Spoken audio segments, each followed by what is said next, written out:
जरा सोचिए, आज से लगभग 5000 साल पहले की दुनिया, जब ज्यादातर इंसान छोटे छोटे गांव या जंगलों में रह रहे थे, ठीक उसी वक्त धरती के एक कोने में एक ऐसी सभ्यता, एक ऐसी सिविलाइजेशन जन्म ले रही थी जिसने हमें लिखना सिखाया, कानून बनाना सिखाया और यहाँ तक कि वक्त को नापना भी सिखाया।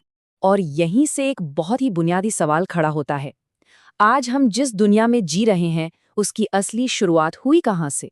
इसका जवाब आपको जानकर हैरानी होगी, दो पुरानी नदियों के बीच की जमीन में छिपा है। तो चलिए इस सवाल का जवाब ढूंढने के लिए एक सफर पर निकलते हैं। ये शब्द है मेसोपोटामिया। इसका सीधा सा मतलब है दो नदियों के बीच की जमीन। और ये दो नदियां थीं टिग्रिस और यूफ्रेटिस। आज ये इलाका ज्यादातर इराक में पड़ता है।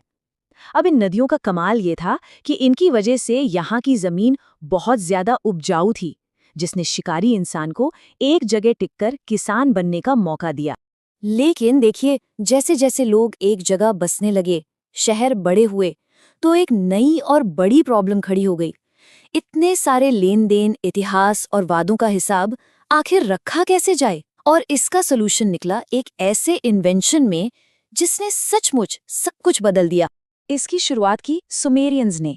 ये मेसोपोटामिया की सबसे पहली सिविलाइजेशन थी। उन्होंने दुनिया के पहले बड़े बड़े शहर बनाए, जैसे उर और उरुक। अब जाहिर है, इतने बड़े शहरों को मैनेज करना कोई आसान काम तो था नहीं। उन्हें एक सिस्टम चाहिए था हर चीज का रिकॉर्ड रखने के लिए। तो शुरू में उन्होंने क्या किया, पिक्चर्स बनाने लगे। हर चीज के लिए एक पिक्चर।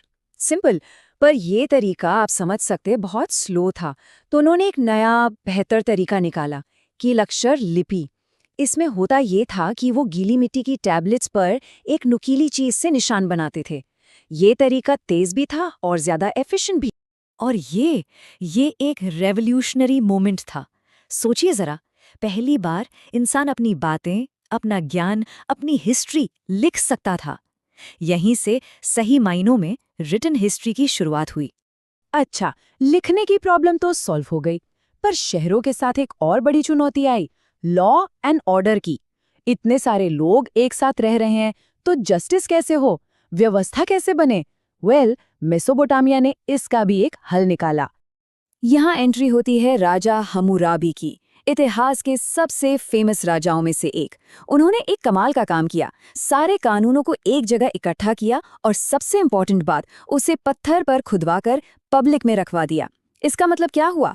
मतलब ये कि अब कानून सबके लिए एक था और सबके सामने था, कोई छुपी हुई बात नहीं।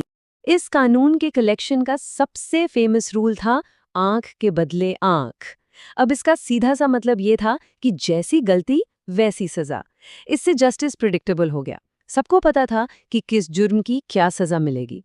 और ये कानून कोई वेग नहीं थे, बड़े क्लियर और स्पेसिफिक थे।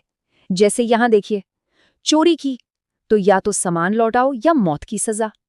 किसी पर झूठा इल्जाम लगा दिया तो जो सजा उसे मिलती वो अब आपको मिलेगी। इससे हुआ ये कि समाज में एक सेंस ऑफ रिस्पॉन्सिबिलिटी आई। तो हमने लिखने की बात की, कानून की बात की, पर मेसोपोटामिया का गिफ्ट सिर्फ यहीं तक नहीं था।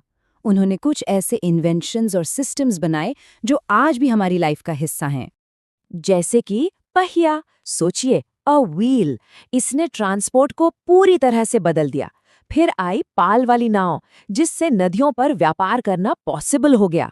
और इतना ही नहीं, उन्होंने नाप तौल का एक स्टैंडर्ड सिस्टम भी बनाया ताकि बिजनेस में कोई चीटिंग ना हो, सब कुछ फेयर रहे।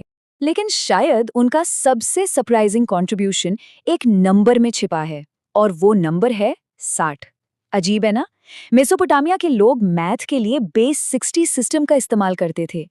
अब आप सोच रहे होंगे, ठीक है करते थे, तो इसका आज हमारी दुनिया से क्या कनेक्शन है? कनेक्शन बहुत गहरा है। यही वजह है कि आज 1 घंटे में 60 मिनट होते हैं और 1 मिनट में 60 सेकंड्स। कमाल है ना? हर बार जब हम अपनी घड़ी देखते हैं, हम असल में मेसोपोटामिया की लेगेसी को देख रहे होते हैं। ये सिस्टम उन्होंने ही बनाया था। तो फिर सवाल ये है कि इतनी एडवांस्ड सिविलाइजेशन का हुआ क्या? वो खत्म कैसे हो गई? हर कहानी की तरह मेसोपोटामिया का भी एक अंत था, लेकिन उसकी लेगेसी की कहानी वहां खत्म नहीं होती। देखिए, इसका अंत किसी एक सिंगल रीजन से नहीं हुआ। ये कई चीजों का कॉम्बिनेशन था। शहर आपस में ही लगातार लड़ते रहते थे, फिर कभी-कभी नदियां अपना रास्ता बदल लेती थीं, जो एक डिजास्टर था।